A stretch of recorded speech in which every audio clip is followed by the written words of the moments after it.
Bonjour chers frères et sœurs de la diaspora congolaise, c'est bel et bien votre entrepreneur inédit Bakambana. Dans le cadre toujours de l'accompagnement, aujourd'hui je suis venu dans une société de construction et je suis en face de moi un ingénieur architecte et donc je voudrais signer un partenariat avec cette société en termes de la satisfaction de vos objectifs dans la construction. Bonjour ingénieur, Bonjour monsieur. comment vous allez?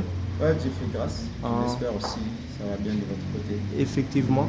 Je suis venu, comme je l'ai dit, je suis venu dans votre société qui parle de, qui se spécialise dans la construction. Et j'aimerais que vous puissiez arriver un peu à parler aux gens qui nous suivent par rapport à vos différentes offres. Ouais, merci beaucoup pour la question. Alors, comme vous l'avez dit déjà dès le départ, nous sommes une entreprise beaucoup plus liée dans le domaine de la construction. Au-delà de la construction, nous avons aussi une usine de fabrication des blocs vibrés. Donc, ici, c'est le bureau, nous sommes là, c'est le bureau, nous fonctionnons, c'est ici. Et de l'autre côté, juste, il y a l'avenue, sur l'avenue Pouliakov. Là, nous avons notre usine, c'est là où se passe la fabrication pour des blocs vibrés. Donc, l'entreprise fonctionne déjà depuis des années. Alors, nous sommes là, j'espère que vous avez vu les clients. Déjà, ici, nous avons ici la liste des présentations. Ici, vous trouverez tout ce qui se trouve. Donc, ici, nous parlons de l'entreprise. Donc, Balocra Technique Ingénierie. Donc, c'est une entreprise qui nous aide à fournir des solutions intégrées dans les différents secteurs d'énergie, notamment nous sommes dans les génies civils, l'électricité, ainsi que d'autres secteurs d'activité comme la logistique, transport, fourniture de la main d'œuvre, ainsi que la fourniture des biens d'énergie renouvelable et les forages. Donc voilà un peu les différents domaines sur lesquels nous exprimons nos potentialités par rapport à cette contrée non seulement qui sont, mais dans les Congo centrales, pourquoi pas dans toute l'étendue du pays. Depuis que vous avez commencé vos activités, ça fait déjà combien d'années? Depuis que nous avons déjà commencé ces activités, ça fait déjà 2 ans depuis que nous fonctionnons. Déjà, partant de la durée, nous avons eu à voir aussi beaucoup de projets auxquels nous avons pu œuvrer et exprimer nos potentialités. La fois dernière, l'année passée, nous avons été à Matadi, dans la ville de Matadi, pour œuvrer aussi exprimer nos potentialités d'une manière ou d'une autre. Donc, ce sont des projets liés en quoi que vous avez fait? À Matadi, nous avons beaucoup plus travaillé nous avons travaillé dans les projets d'éclairage public. Okay. D'accord. Maintenant, quel message que vous pouvez vous adresser aux gens qui sont à l'extérieur du pays, c'est-à-dire la diaspora congolaise, qui aimeraient investir au pays, mais à un moment donné, il n'y a pas vraiment de société de qualité, c'est-à-dire en termes de l'air de vie. Est-ce que si ces gens-là arrivent auprès de vous, via l'intermédiaire de M. Rinedi Bakambana, ils seront satisfaits ou comment? Je voudrais d'abord m'introduire par rapport à cette question en disant que tout tourne sur la marque de confiance. Du jour au lendemain, la science évolue, la technologie évolue, donc l'Afrique ne garde plus toujours les attitudes des années passées. Alors, au fil du temps, nous évoluons. Donc, ce que nous pouvons leur dire, c'est de nous faire confiance parce que nous avons étudié et nous efforçons pour actualiser la connaissance. Donc, c'est ce qui fait qu'en retour, s'ils veulent ils veulent plutôt investir en Afrique, nous leur disons de ne pas hésiter, de nous contacter ou de faire confiance à la connaissance que nous avons pu obtenir en passant à l'université, en passant par plusieurs formations. Donc, une fois qu'ils se sentiront prêts pour investir, ils viennent et là, nous avons vraiment cette assurance de leur dire que tout se passera bien comme il faut et dans les normes. Vous avez déjà aussi accompagné quelques personnes de la diaspora? Jusqu'ici, pas encore. Pas encore, d'accord. Bon, M. Rinedi accompagne déjà la diaspora congolaise, mais je crois qu'avec votre expertise, nous allons faire un bon partenariat pour ceux qui aimeraient venir investir au Congo et Kinshasa, précisément à Kisantu. Et je n'hésiterai pas de les envoyer vers vous pour la satisfaction de leurs besoins en matière de la construction. Maintenant, en termes de devis, parce que certaines personnes aussi se méfient des ingénieurs, les architectes, tout ça, par rapport à leur devis, ils peuvent vous demander les devis d'une maison. Maintenant, souvent, des devis ne sont pas complets.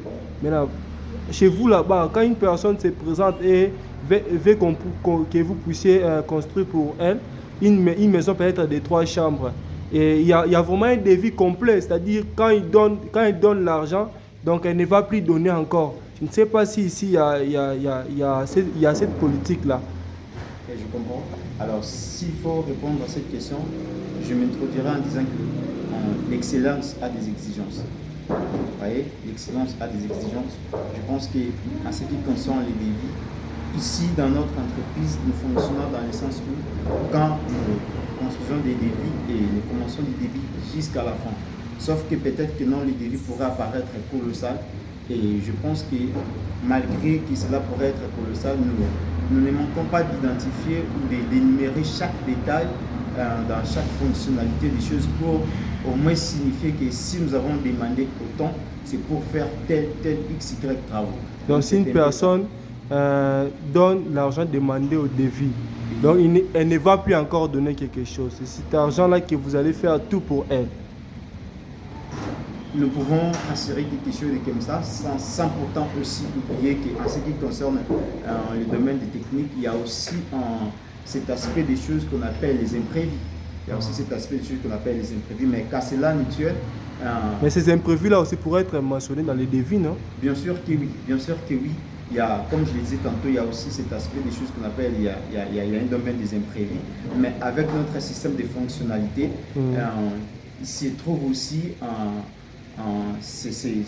cet aspect des choses où des fois nous réservons le monde des imprévus, quoi. Donc c'est ce qui fait qu'en retour, quand nous introduisons un devis, et dans des fois c'est colossal. Il y a tout à l'intérieur. Donc c'est ce qui fait qu'à la fin, si par exemple, comme vous l'avez dit, et que la maison c'est pour une maison, je dirais peut-être à 3 pièces, et si par exemple la maison coûterait par exemple $100, et nous, par rapport à notre devis, on sait que dans les $100, il y a aussi des imprévus à l'intérieur. Ah, d'accord, j'ai compris, c'est vraiment très clair. Parce que cette question est vraiment pertinente. Vous voyez, il y a certaines personnes qui commencent leur construction à Kinshasa.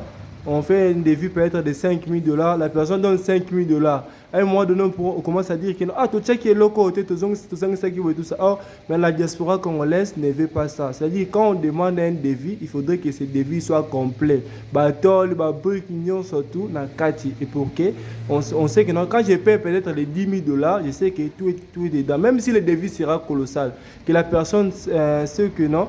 Moi, pour que je puisse réussir à mon projet, je vais dépenser $10,000. Elle est déjà au courant. Ok, alors ce que nous pouvons aussi demander à la diaspora, c'est d'être aussi flexible. Voyez, donc c'est-à-dire quand vous nous exigez, par exemple, de vous construire une maison à 3 pièces, donc c'est aussi une question d'être flexible. C'est-à-dire quand nous disons que par rapport à ce dont vous nous demandez, alors la maison vous exigerait par exemple $5,000. Donc là, c'est que nous leur demandons aussi d'être flexibles. Vous voyez, donc c'est un peu ça. Aussi, je voudrais bien faire mention sur un aspect des choses très importantes que nous avons failli peut-être oublier, que les devis est aussi payant. Donc au-delà, par exemple, des $5,000 que nous devons demander pour une maison à 3 pièces, au-delà de ça, il y a aussi des frais à payer pour consulter un devis. Ah, les frais d'études. Les frais d'études. C'est un peu ça. Ah, là, c'est logique, non? Ouais, les frais d'études. Merci beaucoup, parce qu'il y a des gens qui veulent construire au pays, mais ils ne voient pas à qui pourrait se confier. Mais je crois qu'à vous, par rapport à vos expériences, prochainement, nous irons vraiment au terrain pour palper ce que vous avez déjà pu réaliser. Et je crois que grâce à l'ingénieur, les histoires marcheraient bien. En tout cas, nous lançons vraiment cette invitation. De partout où vous nous suivez, n'hésitez pas à nous contacter. Nous sommes, comme je le disais tantôt, une entreprise partant des différents domaines que nous avons cités dès le départ. Comme je le disais, nous sommes dans le génie civil, l'électricité, la construction. Nous produisons même des blocs vibrés. Donc, n'hésitez pas à nous contacter. Une fois que vous nous contactez, vous constaterez les travaux de la manière dont cela va se faire, vous remarquerez l'excellence, la rapidité et surtout la précision dans les manières de faire. Donc, n'hésitez pas à nous contacter. Donc, même si vous êtes très loin en 10 pays, mais rassurez-vous qu'en heure d'essai, il existe aussi des personnes intelligentes capables de satisfaire vos besoins. Alors nous, cette entreprise, comme je le disais tantôt, Balor Travtech Ingénierie, alors nous faisons partie de ces personnes qui ont les soucis d'aider la population, de vivre dans de bonnes conditions, et surtout en nous avons vraiment le respect surtout de nos clients, et pourquoi pas vivre dans la droiture, on est enfant de Dieu. Alors quand on dit 5 000, c'est 5 000, donc c'est un peu ça. D'accord, merci beaucoup ingénieur. C'est qui encore le nom ingénieur, si vous pouvez me rappeler? Et moi c'est Messier Frigence, donc je travaille dans cette entreprise, ça fait déjà 6 mois, et l'ADG, ou disons le directeur de l'entreprise, c'est l'ingénieur Trésor Basunga. Alors nous tous nous sommes coordonnés sous ses directives, sous son management. Ah, d'accord, monsieur Basunga, je suis ravi d'échanger avec vous. Mais vous êtes tellement acquissant ou à qui Nous sommes à Kissan, c'est les bureaux principaux, mais nous avons aussi une direction depuis Kinshasa, aussi notre direction dans la ville de Matadi. Ah, d'accord, merci. Toujours, ces différentes directions sont toujours managées par la direction de Kissan. ADG, un Trésor Basunga. Ah, d'accord. Okay. Mes salutations à ADG. D'accord, merci beaucoup et très content et merci d'avoir passé. Merci.